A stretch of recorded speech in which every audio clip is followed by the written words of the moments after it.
부활 3주일까지는 부활하신 예수님과 제자들의 만남, 특별히 무덤 속에서 그리고 주님의 손과 옆구리의 상처를 통해서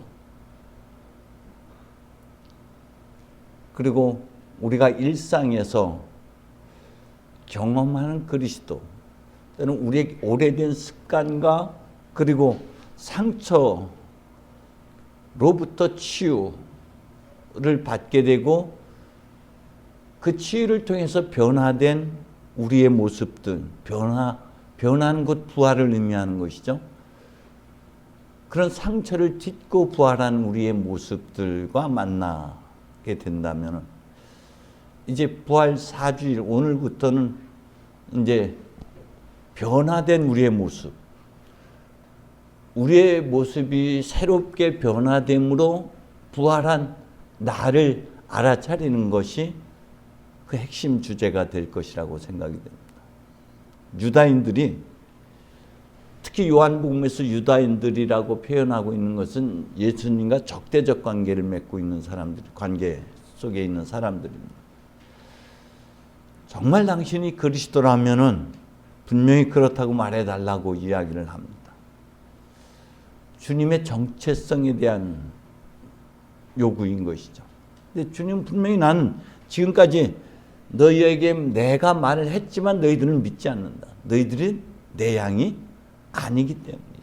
라고 분명히 말씀하십니다. 특히 요한복음 10장에서 주님은 자기 자신의 정체성에 대해서 나는 양이 드나드는 문이다. 나는 착한 목자이다. 라고 말씀하시면서 자신의 정체성을 선포합니다. 이는 하나님께서 모세에게 나는 나다라며 가르쳐 주신 그 이름, 곧 주님은 나는 나다 라며 자신의 정체성을 선포하는 내용입니다. 나는 양이 드나드는 문이다. 나는 문이다 라고 두 번을 앞서 반복을 합니다. 문은 한 영역에서 다른 영역으로 넘나드는 천상의 세상에서 이 세상의 영역으로, 세상의 영역에서 천상의 영역으로, 외적인 세계에서 내적 세계로, 내적 세계에서 외적 세계로, 곧 우리의 시면으로 통하는 통로가 곧 주님이시라는 것. 우리 존재의 원형이신 그리스도를 통해서 우리는 우리 시면에 있는 감춰졌던 나의 본래의 나, 하나님 보시니 참 좋았다 했던 그 나를 만나야 됩니다. 시면에서 존재를 이루는 하나님께서 하나님을 만남으로 우리는 노릇, 어떤 역할, 그 doing의 삶에서 being의 삶으로 존재로 우리 존재하는 것만으로도 꽤 아름답고 존귀한 존재라는 것이죠. 갓난쟁이가 무엇을 해서 그가 아름답고 존귀한 것이 아니라 존재하는 것만으로도 그는 존귀하고 아름다운 것이죠. 나라는 것이 내가 꼭 뭘 해야지만이 내가 사람들로부터 인정받고 존귀한 것이 아니라 나라는 존재 자체가 얼마나 귀하고 존귀한 것인지를 알아차리는 것. 그게 우리 시면 안에서 그리스도를 만남으로 이루어지는 것입니다. 나라는 거짓자에 가려져 있던 내가 마주하는 그리스도를 통해서 나의 본래의 모습을 알아차리는 것. 반면에 나는 착한 목자이다라고 또한 주님은 두 번이나 반복해서 말씀하십니다. 왜 착한 목자가 되냐면은 양을 위해서 자신의 목숨을 내어주기 때문에 착한 목자가 되는 것이죠. 주님은 에제키엘을 통해서 내가 몸소 양떼를 기르고 내가 몸소 내 양떼를 쉬게 하고 헤매는 것은 찾아내고 길 잃은 것은 데려오고 상처 입은 것은 싸매주고 아픈 것은 힘나도록 잘 먹여주고 기름지고 튼튼한 것은 지켜주겠다고 말씀하셨던 대로 주님 몸속 우리의 목자가 되시고 우리를 위해서 자신의 생명, 자신의 전부를 십자가에 내어주는 사랑으로 우리의 결핍을 채워 주신 분이십니다.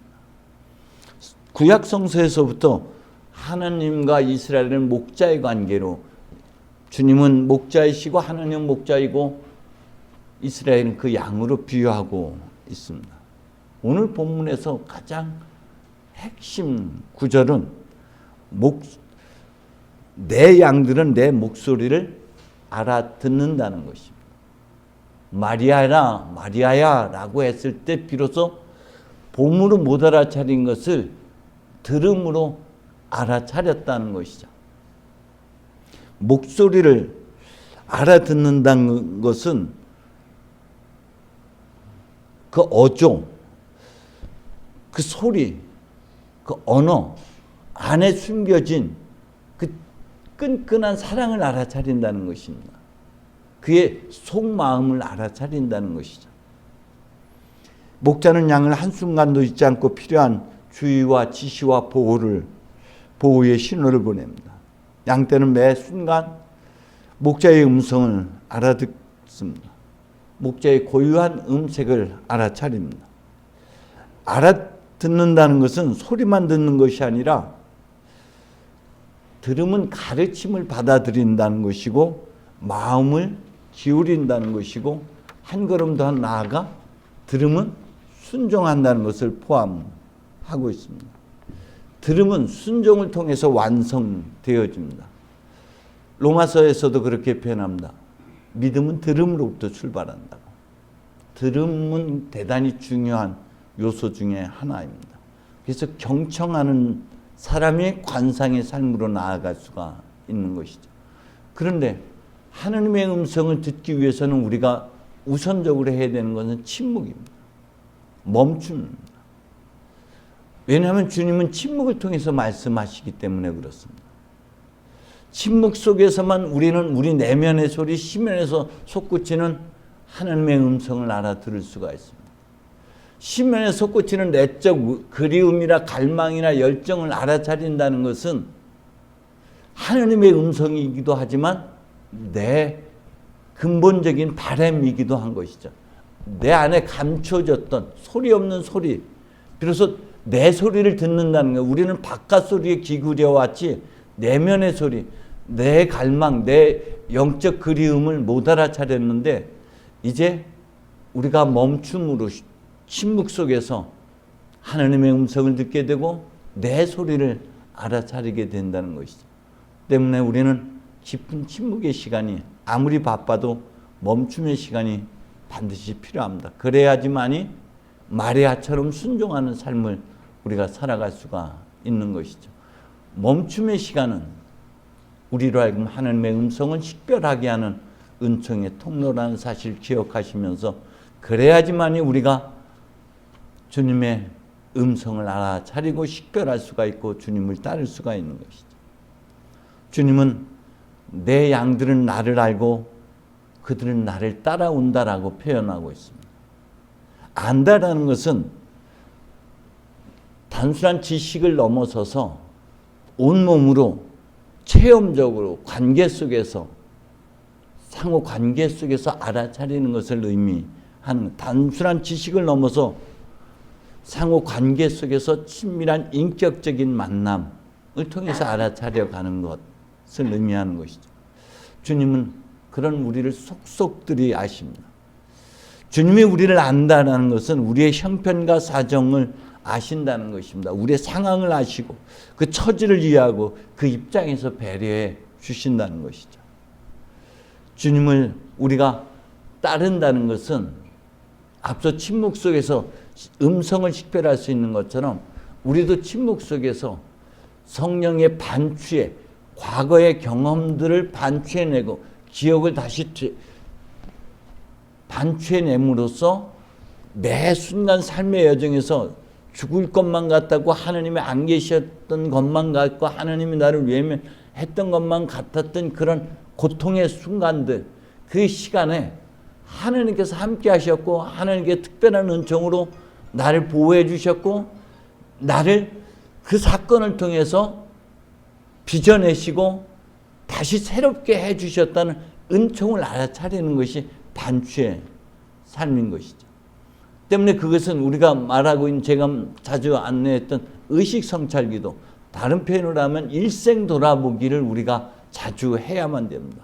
멈추고 자신의 삶을 뒤돌아보면서 지난 40년을 더듬어 봐라 라고 신명기가 이야기하고 있는 것처럼 우리의 삶의 여정 다시 한번 더듬어 생각하고 성령의 은총과 조명 속에서 그 사건들을 재해석하는 은총, 그때 하나님을 원망했었고 미워했었고 불평했었던 그 자리에 하나님의 은총이 얼마나 컸는지를 알아차리는 것이죠.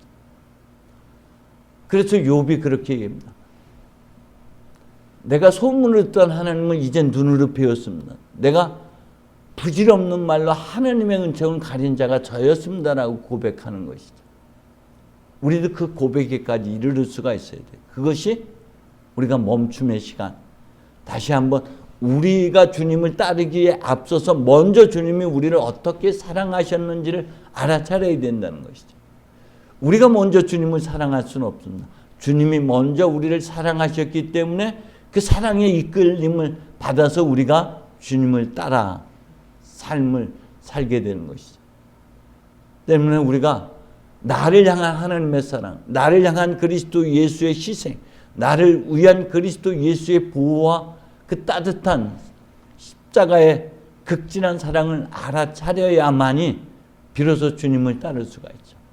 그 사랑은 주님께서 우리에게 말씀하셨던 대로 나를 따르려는 사람은 누구든지 자기를 버리고 매일 제 십자가를 지고 따라야 한다는 그 말씀에 순종할 수가 있죠. 끊임없이 우리는 움켜잡고 높은 데 올라가기를 바랬던 삶에서 이제 주님의 사랑의 이끌림을 받아서 우리도 주님께서 자신을 비워내고 겸손의 자리, 낮아짐의 길을 걸으셨던 것처럼 우리도 비움의 길을 비로소 걸을 수가 있죠. 그게 주님을 따름의 삶이에요. 내 고집을 내세우고 내가 움켜잡고 있는 권력, 움켜잡고 있는 그 무엇을 내세우는 삶이 아니라 그마저도 비워내는 삶, 그것이 주님을 따르는 삶인 것이죠. 움켜잡고 있는 손을 펴는 것, 그것은 이미 변화의 시작이고 그것이 우리가 그리스도 안에서 이루어내야만 한 과제인 것입니다. 주님의 음성을 알아차리고 그리고 주님을 따르는 그 비움과 겸손의 길을 가는 것, 그것이 우리의 부활의 모습인 것이죠. 우리가 이전의 삶과 달리 변화된, 새롭게 변화된 우리의 모습이 우리의 부활이라는 것입니다. 우리는 끊임없이 주님이 부활하셨다고만 외쳤지 나의 부활에 대해서 우리는 나의 변화에 대해서 그렇게 주목하지 않았어요. 근데 내가 어떻게 변화되었는지, 내가 어떻게 변화되어 가고 있는지, 그리고 주님은 내 변화된 모습에서 당신의 현조를 나타내 보이기를 원하신다는 사실을 우리가 기억해야만 됩니다. 때문에 이번 한 주간도 우리가 침묵의 시간이 반드시 필요합니다. 자신의 삶의 여정을 다시 한번 돌이켜보는 것, 그리고 멈추고 주님의 소리, 곧 시면에서 들려오는 솟구쳐 나오는 그 갈망과 열정을 우리가 귀 기울여 들을 때 우리도 주님께서 걸어가신 그 비움의 여정을 갈 수가 있죠. 우리가 신앙생활을 하는 이유는 하나님께서 한처음 보시니 참 좋았다 했던 그 본래의 나를 찾아가는 여정인 것이죠. 그래서 우리도 다시 한번 주님 앞서 참 보기 좋다, 참 좋다라는 이 자리에 도달했을 때 우리의 부활이 완성되는 것이죠. 저 여러분, 이번 한 주간도 침묵 속에서 우리를 만나시는 주님과 만나시고자 하는 주님과 깊은 교제의 시간을 갖기를 간절히 소망합니다. 성부와 성자와 성령의 이름으로.